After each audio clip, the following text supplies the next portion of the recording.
आपल्याला वेगवेगळ्या ज्या समाजशास्त्र जो आहे आणि इतर ज्या सोशल सायन्स आहे म्हणजे हिस्ट्री आहे, त्याच्यानंतर इकॉनॉमिक्स आहे, याच्यामध्ये साधारणपणे समाजशास्त्राचा आणि या विषयांचा संबंध कसा येतो आणि ते इंटरडिसिप्लिनरी म्हणजे आंतरशाखीय विद्याशाखा म्हणून कशी काम करते याच्याबद्दलची आपली चर्चा करायची. तर आपण काही 4 ते 5 जे आहे त्यांच्याबद्दल आपण थोडंसं कंपॅरिझन करून पाहूया की दोन्हीमध्ये कसा फरक पडत जातो. ज्यावेळेस आपण पहिल्यांदा इकॉनॉमिक्स, समाजशास्त्र आणि अर्थशास्त्राची चर्चा करू.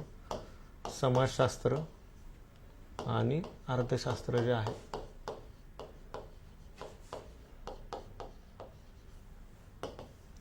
समाजशास्त्र आणि अर्थशास्त्राबद्दलची आपण चर्चा करू की काय आहे समाजशास्त्र आणि अर्थशास्त्र, नक्की काय म्हणजे सगळ्या जे आहे सगळे सोशल सायन्सचे जे विषय आहेत त्याच्यामध्ये काही गोष्टी लक्षात ठेवा की कोणताही विषय हा दुसऱ्या विषयापासून 100% वेगळा करता येत नाही. म्हणजे काही ना काही त्याच्यामध्ये इंटरडिसिप्लिनरी आहेत, म्हणजे काही ना काही त्यांच्यामध्ये कॉमन कन्सेप्ट आहेत, काही ना काही त्यांच्यामध्ये कॉमन कन्सेप्ट आहेत, काही ना काही त्यांच्यामध्ये कॉमन मेथड्स आहेत, कॉमन पद्धती आहेत, त्याच्यानंतर काही कॉमन थिअरीज आहेत, अशा प्रकारचं आहे. त्याच्यामुळे कोणताही विषय हा एकमेकांपासून पूर्णतः वेगळा नाही. म्हणजे समाजशास्त्र वेगळा आणि इतिहास पूर्ण वेगळा असं होऊ शकत नाही. समाजशास्त्र वेगळं आणि अर्थशास्त्र पूर्णतः वेगळा असं होऊ शकत नाही. समाजशास्त्र वेगळा आणि पॉलिटिकल सायन्स, राज्यशास्त्र पूर्ण वेगळा असं होऊ शकत नाही. त्याच्यामुळे याच्यामध्ये काही कॉमन गोष्टी आहेत, काही कॉमन संकल्पना आहेत, काही पद्धती आहेत ज्याच्या माध्यमातून अभ्यास केला जातो असं आहे. त्याच्यामुळे त्याच्यामध्ये वेगळं करता येत नाही, पण त्याच्यामध्ये काही मूलभूत फरक आहेत त्याच्याबद्दल आपण चर्चा करणार आहे की काय. आणि जे एक्झामला डायरेक्टली येतात 5-5 मार्काला आतापर्यंत आलेत, मे बी 10 मार्काला पण रिफ्लेक्ट होऊ शकतात. त्याच्यामुळे टॉपिक ते हे सोपे आहेत आणि लिहायला पण इझी आहेत. एकदा समजलं की त्याच्यावर आपल्याला लिहिता येतं. म्हणजे सोशलॉजीचा हा फायदा होतो की ह्याच्यामध्ये फॅक्ट्स कमी आहेत आणि तुमची कन्सेप्ट क्लिअरिटी आली तर तुम्हाला लिहिण्याचा स्कोप स्वतःहून वाढतो. त्याच्यामुळे ते आपल्याला जास्त कंटेंट त्याच्यामध्ये उतरवता येतो. हा त्याचा एक प्लस पॉईंट आहे. नेक्स्ट पहा, समाजशास्त्र आणि अर्थशास्त्राबद्दल आपण चर्चा करतोय. तर पहिल्यांदा अर्थशास्त्र म्हणजे काय, तर अर्थशास्त्राची एकदम बेसिक ज्यावेळेस आपण व्याख्या करतो की नक्की अर्थशास्त्र म्हणजे काय, इकॉनॉमिक्स म्हणजे काय, तर याच्यामध्ये मूलभूतपणे एखाद्या गोष्टीचं उत्पादन आणि त्याचं जे डिस्ट्रीब्युशन आहे म्हणजे प्रोडक्शन आणि डिस्ट्रीब्युशनचा साधारणपणे अभ्यास केला जातो. अर्थशास्त्रामध्ये कशाचा अभ्यास केला जातो?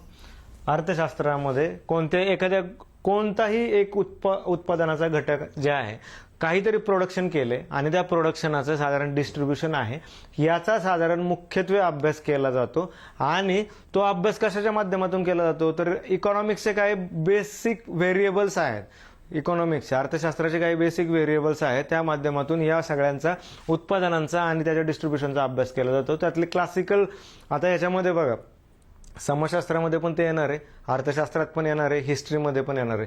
क्लासिकल इकॉनॉमिस्ट म्हणजे जे अभिजात आपण जे म्हणतो की जे सुरुवातीला त्या विज्ञानाच्या शाखा डेव्हलप झाल्या आणि त्याच्यानंतर बदलत गेलं, क्लासिकल नंतर निओ क्लासिकल आले, त्याच्यानंतर जे आत्ताचं जे सगळं आहे स्ट्रक्चर ते आपल्याला हळूहळू तुम्हाला या टर्म समजत जातील. आता जे सांगतो तेवढं फक्त क्लासिकल अभिजात म्हटलं की लक्षात ठेवायचं की जे सुरुवातीला त्या विज्ञानाची शाखा तयार झाली आहे तर त्यावेळेस काय काय घडत होतं. आता इकॉनॉमिक्सचं आपण पाहिलं, इकॉनॉमिक्सचं जे सगळं डेव्हलपमेंट आहे इकॉनॉमिक्सचे आणि सोशलॉजीची म्हणजे अर्थशास्त्राची आणि समाजशास्त्राची मूळ सुरुवात हे सेंट सिमॉनच्या साधारणपणे फिलॉसॉफीतून झालेली आहे. जे आपण मागच्या लेक्चरला पाहिलं, सेंट सिमॉन जे आहे साधारण त्यांच्या फिलॉसॉफीतून, त्यांच्या तत्वज्ञानाच्या सगळ्या मांडणीतून अर्थशास्त्र ही विज्ञानाची नवीन शाखा, समाजशास्त्र ही विज्ञानाची नवीन शाखा म्हणून आली. त्याच्यामुळे आपले लेक्चर्स जे आहेत ॲपवर ते वारंवार पहा, म्हणजे तुमच्या लक्षात येईल की काय काय आहे त्याच्यामध्ये.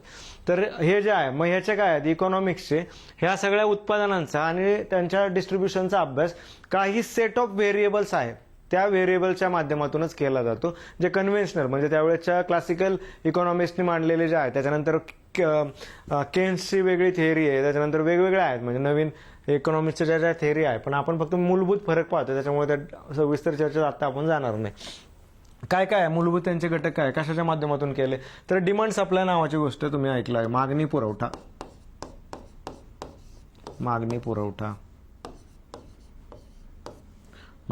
आहे. त्याच्यानंतर बाकीचे त्याचे काही कन्व्हेन्शनल व्हेरिएबल्स आहेत, त्यांची नावं मी सांगतो पहा.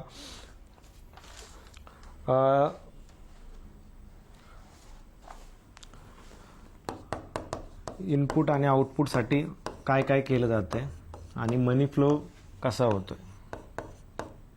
हे एकदम बेसिक आहे इकॉनॉमिक्सचं, की काय काय बघा यातले काय काय मागणी पुरवठा कसा आहे, मग मागणीनुसार उत्पादन आणि उत्पादनानुसार त्याचा पुरवठा, त्याच्यानंतर जे सगळं आहे म्हणजे ह्यांच्यातून काय काय तयार होतंय, मागणी पुरवठ्यातून कसं होतंय, त्याच्यानंतर इनपुट आणि आउटपुट म्हणजे साधारण आदान आणि प्रदान जे आपण म्हणतो की आदानांचं प्रदानांमध्ये उत्पादन करणे, ही साधारण इकॉनॉमिक्सची पहिली प्रोसेस आहे. म्हणजे काय तुमच्याकडे इनपुट्स काय आहे, लँड लेबर कॅपिटल जे तुमच्याकडे आहे, म्हणजे जे तुमच्याकडे जमीन आहे, श्रम आहे, त्याच्यानंतर तुमच्याकडे भांडवल आहे आणि त्याच्यानंतर नंतरची गोष्ट आहे ते इंटरप्रेनर नंतरची गोष्ट आहे बघा, म्हणजे ज्याला आपण संयोजक म्हणतो की हे सगळं घडवून आणणारा इंटरप्रेनर जो आहे.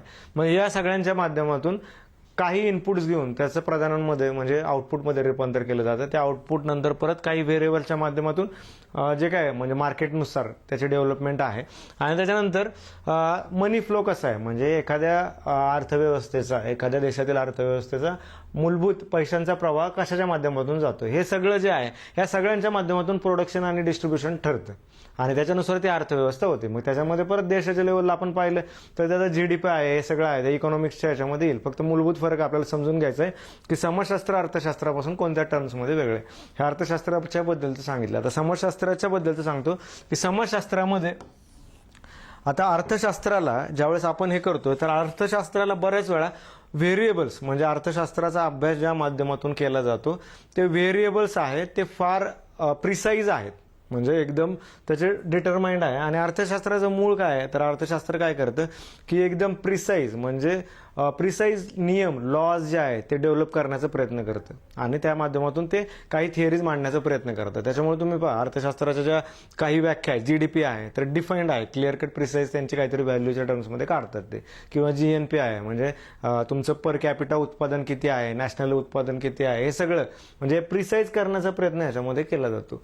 मग ह्याच्यातून काय होतंय तर समाजशास्त्र इथं आता आपल्याला सोशोलॉजी कुठे येते ते पाहायचं.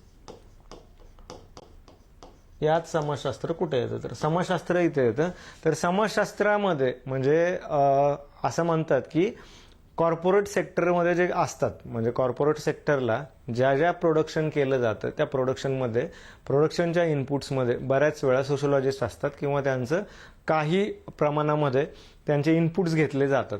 मग ते का घेतले जातात इनपुट तर कोणत्याही व्यवस्थेमध्ये प्रोडक्शन करताना त्या व्यवस्थेचे साधारणपणे तिथले नॉर्म्स काय, तिथं कोणत्या व्हॅल्यूज आहे, तिथं संस्कृती कशा प्रकारची आहे याचा विचार केला जातो आणि त्यानुसार ते उत्पादन तयार करण्याचा प्रयत्न केला जातो. त्याच्यामुळे समाजशास्त्राचं एंट्री जी आहे त्या अर्थशास्त्रामध्ये इथं होते की समाजशास्त्र काय करतंय तर समाजशास्त्र हे प्रिसाईज एवढं करत नाही, पण समाजशास्त्र तुम्हाला ॲनालिसिस आणि एखाद्या गोष्टीकडे पाहण्याचे वेगवेगळे पर्स्पेक्टिव्ह देतं. आणि त्याच्यानुसार ज्यावेळेस समाजशास्त्राचा आर्थिक दृष्टिकोनातून एखाद्या विषयी आपण अभ्यास करण्याचा प्रयत्न करतो त्यावेळेस आपण काय करतो तिथल्या कल्चरचा, संस्कृतीचा अभ्यास करतो, तिथं नॉर्म्स काय काय आहेत, तिथं व्हॅल्यूज कोणत्या आहेत, कोणत्या मूल्यांना महत्त्व दिले जाते आणि त्याच्यानुसार प्रोडक्शन कशा प्रकारचं होते आणि त्याच्यानुसार अर्थव्यवस्था तयार होते का, अशा प्रकारचं आहे बघा. मग त्याच्यामध्ये भाषिक फॅक्टर पण आहे, लिंग्विस्टिक फॅक्टर आहे. म्हणजे तुम्ही लिंग्विस्टिक फॅक्टर बऱ्याच वेळा पहा की उत्पादनांचा आहे किंवा आता ज्या सगळं जे IPLच्या मॅचेसपासून सगळंच येतं बघा, जे सगळं जिंकलेलं आहे ते. मग ते त्याच्यानुसार भांडवलवादी लोक जे आहेत त्या लँग्वेजनुसार साधारणपणे सगळं सेट होते का नंतरचे पॅटर्न्स, अशा प्रकारचा अभ्यास देखील याच्यामध्ये होतो. हे आपण त्याच्यामध्ये बेसिक फरक आहे समाजशास्त्र आणि अर्थशास्त्रामध्ये की अर्थशास्त्रामध्ये या सगळ्या गोष्टींचा विचार केला जातो. आणखी काय तर समाजशास्त्र बऱ्याच वेळा प्रिसाईज व्याख्या काढतं. त्याच्यामुळे आपल्याला ते डेव्हलपमेंट आणि ग्रोथ याच्यामध्ये फरक पडतो की इकॉनॉमिक ग्रोथ किती झाली आहे आणि आर्थिक जे आहे इकॉनॉमिक डेव्हलपमेंट किती झाली. त्याच्यामुळे तुम्हाला ते ह्याच्यामध्ये येतं बघा की 1990 नंतर मेहबूब उल हक आणि अमर्त्य सेन यांनी जे आहे ह्युमन डेव्हलपमेंट इंडेक्स आणला. त्याच्यामध्ये काय केलंय, एज्युकेशन किती आहे म्हणजे शिक्षण किती आहे, आयुर्वान किती, याचा विचार विकासामध्ये केला गेला. मग हे सगळे फॅक्टर्स जे आहेत हे समाजशास्त्राच्या माध्यमातून आपल्याला त्यांच्या चर्चा करता येतात की नक्की काय काय त्याच्यामध्ये घडतंय.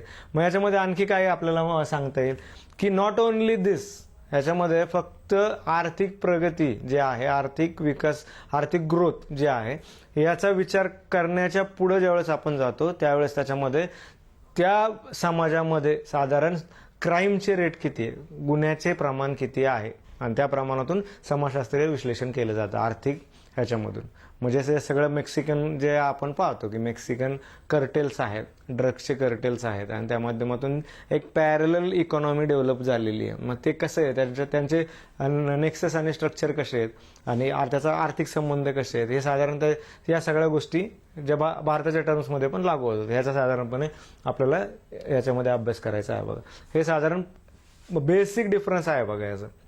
मग याच्यामध्ये तुम्हाला काय काय करायचं आहे, तर दोन्ही लिहिताना म्हणजे ज्यावेळेस आपण कंपॅरिझन लिहितोय, तर कंपॅरिझन लिहिताना काय करायचं आहे, तुम्हाला त्या विषयाच्या मूळ व्याख्या लिहायच्या. म्हणजे ज्यावेळेस अर्थशास्त्राची लिहितोय तर त्या अर्थशास्त्र जे आहे, प्रोडक्शन अँड डिस्ट्रीब्युशन जे आहे, ही मूळ व्याख्या आहे आणि त्याचे व्हेरिएबल्स कोणते कोणते आहेत आणि काही उदाहरणं द्यायची. त्याच्यानंतर दुसरं ज्यावेळेस समाजशास्त्राचं लिहितोय तर समाजशास्त्राची व्याख्या लिहिली. सोशिओलॉजी काय, तर अभ्यास आहे एकमेकांच्या ग्रुपचा डिपेंडन्स आणि मग त्याच्यानुसार मग उदाहरणं द्यायची. म्हणजे अगदी तुम्ही हे सगळं मी आता सांगितलेले उदाहरणं देऊ शकता की संस्कृती कशी आहे, संस्कृतीनुसार प्रोडक्शन आहे का.